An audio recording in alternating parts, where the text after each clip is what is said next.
Selamat malam saudara-saudari sekalian. Hari ini Rabu 15 April 2020. Kembali lagi ketemu di channel Bukan Berita Biasa. Itu channel yang memberitakan dua berita. Yang pertama bukan berita biasa, dan yang kedua benar-benar bukan berita biasa. Pada video kali ini saya akan menagih hasil hardikan Pendeta Niko Notoraharjo atau Pendeta Niko yang dalam khotbahnya yang diupload di YouTube pada Senin 30 Maret 2020 yang lalu, sekitar 15-17 hari yang lalu, tentang hardikannya dia dan jemaatnya kepada COVID-19 dan krisis ekonomi agar segera berlalu dari Indonesia. Saya juga sudah memberikan ulasan, ada 17 poin yang saya sampaikan. Ada video yang saya upload tanggal 13 April 2 hari yang lalu. Mungkin saudara-saudara sekalian boleh melihat video tersebut. Saya akan menuliskan alamatnya di kolom deskripsi. Pada video kali ini saya akan membagi 3 bagian. Yang pertama adalah menguji hasil hardikan Pendeta Niko, kemudian membahas apa sebenarnya syarat berhasil atau tidak berhasilnya hardikannya. Baru yang ketiga adalah sanggahan teologis. Nah, yang pertama sekali kita akan menguji hasil hardikan.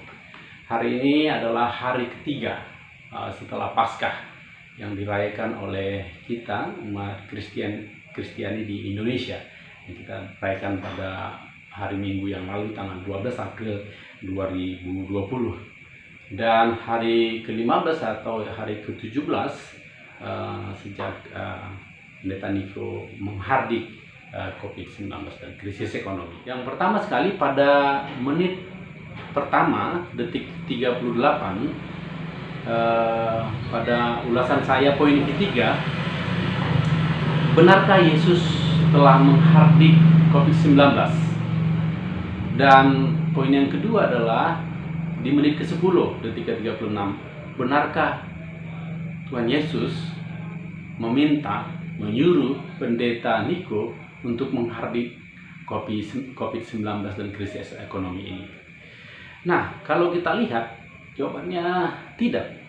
Karena pandemi COVID-19 ini masih terus berlanjut. Kalau dilihat dari data yang saya telah kumpulkan, yang saya tampilkan pada video ini, maka akan kita lihat grafiknya justru semakin menaik.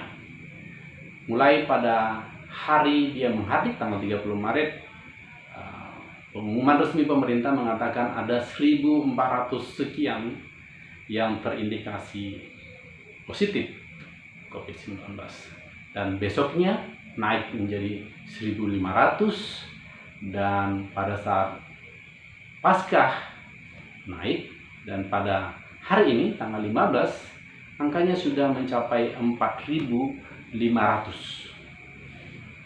Sebuah angka yang fantastis, naik dia 3 kali lipat dari hari dia menghardik. Jadi dari hasilnya kita bisa lihat bahwa tidak benar bahwa Yesus menyuruh dia, dan tidak benar bahwa Yesus sendiri yang melakukan hardikan itu.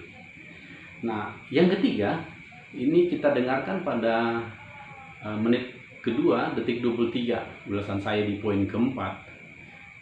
Benarkah sudah banyak yang berseru kepada nama Tuhan Yesus karena COVID-19 ini telah berakhir?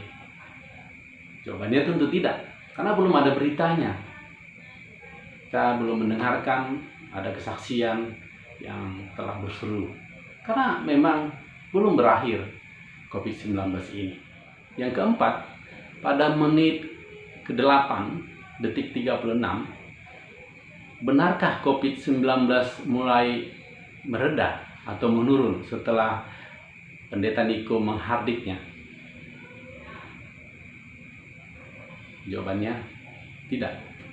Mengapa? Berdasarkan data resmi dari pemerintah yang saya sebutkan tadi, justru angkanya semakin bertambah. Kalau dirata-ratakan per hari itu sekitar 10% bertambahnya tiap hari. Bukan mulai mereda, bukan menurun, tapi justru menaik, bertambah. Dari situ kita bisa lihat faktanya bahwa itu tidak benar. Poin kelima, di menit kedua, detik 23, benarkah nubuatan Nabi yang berinisial SB yang mengatakan bahwa akhir COVID-19 sudah dekat? Ini jawaban saya benar. Kenapa demikian? Seperti yang saya sebutkan pada ulasan video saya sebelumnya, bahwa sudah dekat itu relatif. 1 hari, 1 minggu, 1 bulan, 3 bulan, setahun atau 2 tahun itu bisa saja sudah dekat. Jadi karena kategori itu, jadi nubuatannya benar bahwa sudah dekat. Saya yakin bahwa wabah ini akan berakhir. Poin ke-6, bahwa di menit ke-10 detik 36, benarkah ini peperangan rohani? Jawaban saya tentu tidak. Peperangan rohani berarti peperangan tidak kasat mata. Artinya tidak bisa dilihat, goib. Sementara pandemi ini bisa dilihat. Corona yang menjadi biang kerok dari semua ini bisa dilihat menggunakan mikroskop. Bahkan gambarnya kita tahu. Jika saudara-saudari pernah makan buah kedondong utuh, maka setelah makan buah kedondong, bijinya di dalam itu mirip seperti gambar corona. Ya, ada intinya dan ada serabutnya. Dan tentu corona bisa juga dibunuh menggunakan sabun. Makanya pemerintah menasihati kita, menganjurkan kita setiap kita keluar dari rumah, kemudian masuk kembali ke rumah, kita harus cepat-cepat mencuci tangan pakai sabun. Kalau kita tidak sempat mencuci tangan, misalnya seperti kita berada di luar, tidak ada air, tidak ada sabun, maka kita menggunakan hand sanitizer supaya virus corona bisa hilang, bisa mati dari tangan kita. Bahkan nanti akhirnya saya yakin bahwa akan ada vaksin untuk membunuh virus corona ini. Vaksin adalah virus yang dilemahkan, yang sengaja dimasukkan ke dalam tubuh supaya tubuh akhirnya bisa mengeluarkan antibodi untuk menyerang virus yang sudah dilemahkan tadi. Dan kemudian hari ketika ada virus yang sama menyerang tubuh kembali, karena kemungkinan saja virus itu ada di sekitar kita, maka memori dari sel kita akan mengeluarkan imun yang akhirnya bisa membunuh kuman atau virus tersebut. Yang berikutnya ini pengujian terakhir yang ke-7 atas pesan Bapak Gembala Pendeta Niko, bahwa benarkah Pendeta Niko memiliki karunia penyembuhan seperti yang dinubuatkan seseorang sejak 2006 dia memiliki karunia itu, jadi sudah 14 tahun yang lalu. Dan kita tidak akan membahas kejadian itu, kita fokus pada yang sekarang ini, bahwa belum ada faktanya. Setelah dia berdoa menghadapi COVID-19, sedang berdoa kesembuhan bagi anak-anak Tuhan yang sedang sakit karena menderita COVID-19, faktanya belum ada. Belum ada yang bersaksi bahwa dia sembuh dari COVID-19. Dengan catatan bahwa benar-benar dia penderita COVID-19. Ada hasil lab yang membuktikan bahwa dia menderita COVID-19. Karena pernah saya mendapatkan video yang diedarkan melalui WA Group, ada seorang wanita yang bersaksi bahwa dia menderita COVID-19. Dalam 2-3 hari dia berdoa, kemudian dia meminum ramuan yang alami, kemudian dia bersaksi bahwa dia sembuh dari COVID-19. Siapa tahu sebenarnya dia sedang sakit flu biasa, tapi kok berani dia gembar-gembor bahwa dia menderita penyakit COVID-19. Jadi menurut saya, bila memang Bapak Pendeta Niko dan pendeta-pendeta lainnya yang punya karunia yang sama, saya ingin memberikan saran. Kalau saran Pendeta Stephen Tong adalah supaya kalian mengumpulkan banyak orang-orang yang sakit virus corona di satu gedung besar, dan kemudian yang berikutnya dia sarankan kalian pergi ke Amerika untuk menolong warga Amerika. Ya, disangka lagi sama Pendeta Lubis yang mengatakan siapkan saja segala sesuatunya, tempat dan semuanya, mereka akan melakukannya, atau visa dan izin lainnya untuk bisa ke Amerika. Saya rasa itu untuk mengeles saja. Nah, ini saran saya sederhana. Bila kalian memang ingin membantu ini demi kemanusiaan, hendak diberikan karunia yang begitu hebat dari Tuhan kita, bukalah posko kesehatan di rumah sakit rujukan yang sedang merawat pasien corona, pasien yang menderita COVID-19 ini. Buka posko di situ, buat satu ruangan, dan setiap hari sembuhkan orang. Hardik COVID-19 itu, berdoa kesembuhan bagi pasien itu. Setelah berdoa, suruh pulang. Sebelum suruh pulang, periksa dulu kembali ke lab apakah benar-benar dia sudah sembuh dari corona. Itu akan sangat mulia. Tapi dengan catatan jangan lagi dibantu dengan tenaga medis, karena jangan kita campur baurkan. Jangan nanti pekerjaan orang lain menjadi hasil pekerjaan kita. Itu tidak baik. Pujian untuk orang lain harus kita ambil. Itu saran saya. Saran yang sederhana dan simple, dan bisa menolong banyak orang. Jadi dari semua yang dijelaskan tadi, kesimpulan besarnya adalah bahwa tidak ada hasil dari hardikan itu. Meskipun ada seorang pendeta wanita, menurut saya dia seperti seorang pendeta ketika menyampaikannya mirip seperti pengkhotbah, dia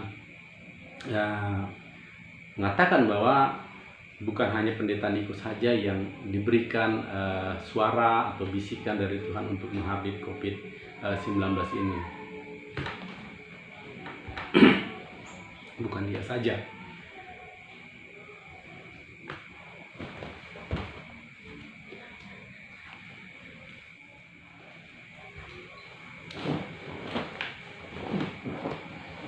Ini pandangan saya yang terakhir tentang nubuatan dan hardikan pendeta Niko. Benarkah dia memiliki karunia penyembuhan? Benarkah pendeta Niko sudah berhasil menghardik COVID-19? Ketika dia berdoa penyembuhan kepada anak-anak Tuhan atau orang lain yang terkena virus corona ini,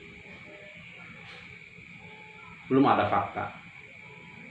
Kita tidak membahas bagaimana dia mampu menyembuhkan orang sakit ketika dia dinubuatkan sejak 2006 mendapat karunia penyembuhan sekitar 14 tahun yang lalu. Yang sekarang saja ketika dia mendoakan jemaatnya yang menderita penyakit COVID-19, menghardik COVID-19 supaya hilang dari tubuh manusia atau jemaatnya. Belum ada fakta. Belum ada yang bersaksi bahwa dia telah sembuh. Pun kalau ada yang bersaksi, harus ada pengujian labnya sebelum dan sesudah. Itu baru adil namanya. Tidak bisa kita klaim bahwa kita sembuh dari COVID-19, karena pernah saya mendapatkan video yang di-share di grup yang dia bersaksi bahwa dia sembuh dari sakit COVID-19. Padahal dia tidak pergi ke rumah sakit untuk memastikan apakah benar dia menderita penyakit COVID-19 atau hanya flu biasa.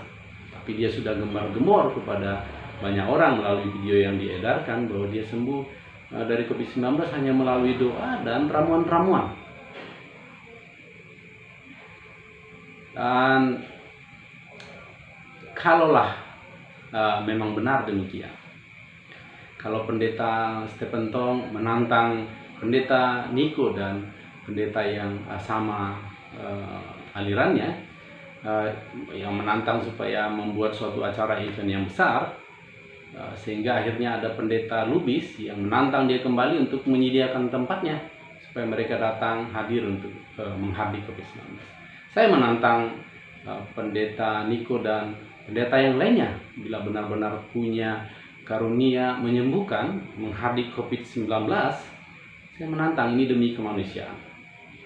Buka posko di fasilitas kesehatan, ya misalnya di rumah sakit rujukan, minta satu posko untuk tempat kalian ada di situ, satu ruangan untuk menghardik COVID-19 dan menyembuhkan pasien yang sudah positif.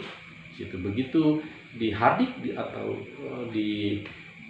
doakan dalam nama Tuhan Yesus, kemudian ambil sampelnya dan diperiksa apakah benar COVID-19 sudah hilang dari tubuh.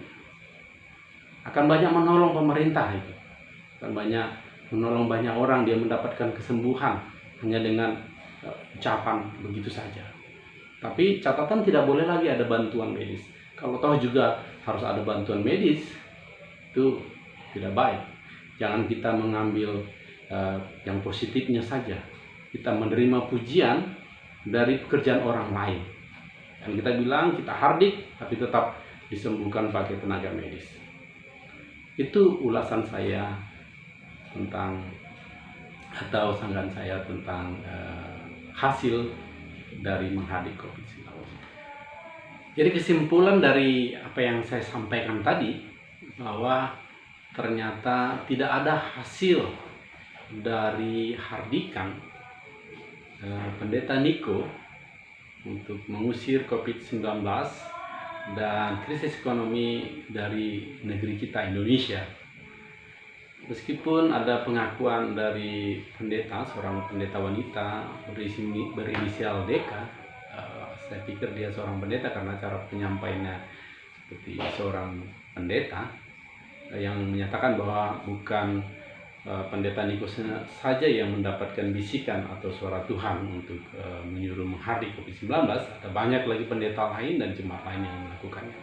Tapi pada faktanya, pada kenyataan di lapangan hingga pada saat ini, itu tidak terjadi. Mengapa itu tidak terjadi? Saya akan membela mengapa itu terjadi. Saya akan memberikan 4 hal yang membuat itu tidak terjadi. Yang membuat itu tidak berhasil, yang pertama adalah berdasarkan video khotbah pendeta Niko di menit ketiga ayat 12, dikatakan bahwa karena jemaat tidak terus-menerus berteriak, sehingga ini membuat Tuhan Yesus tidak sudi menjawab doa mereka. Jadi mungkin ada terhenti, tidak terus-menerus. Saya ada WA group juga yang dalam WA group kami membuatkan jadwal untuk berdoa yang tidak henti 24 jam.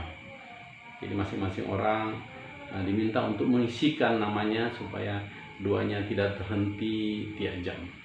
Mungkin ini bisa ide demikian di WA group kami mungkin diambil dari ide yang seperti ini, bahwa memang harus 24 jam ada shiftnya yang terus-menerus.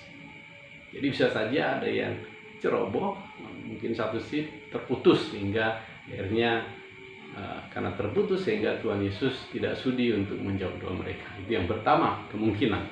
Dan yang kemungkinan yang kedua, karena tidak ada pertobatan atau meminta ampun supaya kondisi Indonesia ini pulih. Itu di menit ketiga ayat 26 disebut pendeta Niko. Dia menyatakan bahwa harus ada pertobatan dan meminta ampun. Apakah seluruh manusia di dunia ini? Mungkin tidak maksudnya. Saja ini yang dimaksud adalah spesifik pada orang Kristen, dan mungkin spesifik lagi kepada jemaatnya. Jadi tidak ada pertobatan. Dan kembali lagi ada diulas oleh ibu pendeta tadi yang berinisial DK di laman YouTube yang diuploadnya, bahwa ternyata ada syarat supaya doa pengampunan itu terjawab, memang cawan itu harus penuh dulu. Setelah penuh baru terjawab. Jadi mungkin karena belum penuh dan karena tidak ada yang mengaku minta ampun dan pertobatan, sehingga yang dinubuatkan dan yang dihardik oleh pendeta Niko itu tidak berhasil. Nah, yang ketiga ada disebutkannya di menit keempat detik 26, dikatakan bahwa mungkin saja karena pendeta Niko tidak berdoa dari menara itu lagi dan berhenti, karena dikatakan di menit tersebut bahwa dia harus berdoa di menara doa yang di lantai 12 gedung SICC dan tidak henti-henti. Mungkin dia berhenti mungkin karena makan, beristirahat, atau pulang ke rumah. Jadi karena itu ya berhenti, ya udah akhirnya doa untuk menghadapi COVID-19 itu tidak berhasil. Nah, yang terakhir yang juga diambil dari video tersebut, dari khotbahnya, adalah karena jemaat tidak banyak berbahasa roh. Ini syarat lagi. Jadi ada syarat di dalam doa hardikan itu terjawab. Ada 4. Dan yang keempat adalah jemaat tidak banyak berbahasa roh. Mengapa tidak banyak berbahasa roh? Mungkin mereka jenuh karena redaksinya, kata-katanya itu saja. Ya mungkin kalau dituliskan mungkin hanya 1 kalimat atau paling banyak dua kalimat, sehingga mungkin saja itu 1 paragraf. Doanya yang itu saja, jadi mereka bosan berbahasa roh demikian, sehingga mereka ada sebagian tidak berbahasa roh, Pak Pendeta. Mungkin berdasarkan yang Bapak sampaikan, ada 4 hal yang membuat hardikan itu tidak efektif. Demikian menurut saya, ulasan saya. Kembali saya mau mengakhirinya bahwa mari kita tinggalkan hal yang demikian. Mari kita kembali aja down to earth saja, bahwa kita ikuti arahan pemerintah. Saya sengaja mengenakan kaos ini yang saya peroleh ketika saya ikut respon di Palu, Sulawesi Tengah. Yaitu saudara-saudari kita di situ mengalami bencana alam di 28 September 2018. Saya ikut respon di sini dan ada kaos yang dibagikan untuk memberikan semangat kepada masyarakat di Palu. Sulteng bangkit.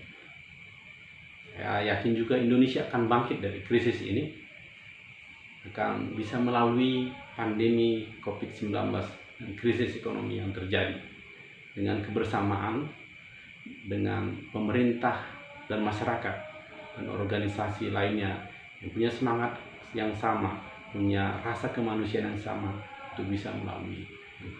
Saya rasa ini semua pekerjaan berbagai pihak, tidak bisa diklaim oleh satu golongan yang menurut saya hanya modal imannya saja, hanya modal hardikannya saja untuk menyelesaikan ini. Tidak. Ini usaha kita bersama. Mari kita terus bersemangat, kita pasti bangkit. Saya hentikan, saya potong di sini videonya. Saya akan lanjut ke video berikutnya. Saya akan berikan Anda bonus sanggahan teologis untuk beberapa kalimat atau teologi yang disampaikan oleh Pendeta Niko.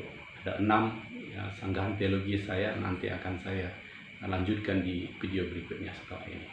Terima kasih telah menonton.